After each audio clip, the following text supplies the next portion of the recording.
What did your teacher do that you didn't realize until you were older was fucked up? 1. When I was in ninth grade, my Spanish teacher had us pick Spanish names.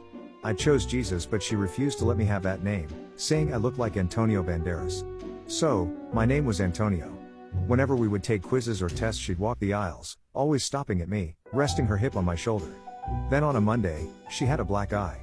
Before class, she and I were having a discussion about me turning in late homework. A fellow student comes in, goes to the teacher's desk and says, "Ms. Blank, what happened to your eye?" The teacher looks at the girl, looks at me, and replies, "Antonio and I got into a quarrel over the weekend and he hit me." What the fuck? 2. When I was in elementary school, our PE teacher had a policy that he didn't share with us. Apparently, it was his rule that girls couldn't wear skirts when we were in the gym. If you were wearing a skirt, he would hoist it up to make sure we were wearing shorts underneath. Most girls were not wearing shorts underneath, and he knew it. He did it to the girls, myself included, from kindergarten all the way up until 4th grade. 3.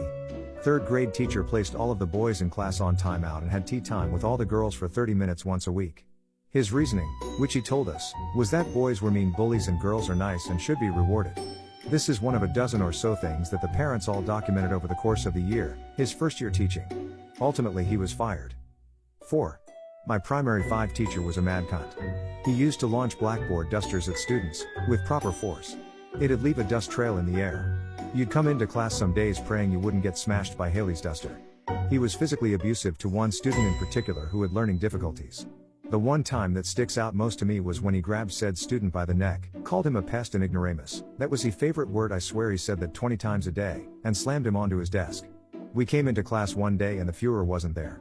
We had subs for the rest of the year and he never came back. I learned years later that he himself had a breakdown and was now working as a public park attendant. 5. When I was in elementary, my teacher wanted to show us a video about fire safety, but accidentally opened the wrong file. The whole grade of students cluelessly stared at one man and 3 girls in a hotel room for a few seconds before the teacher closed it.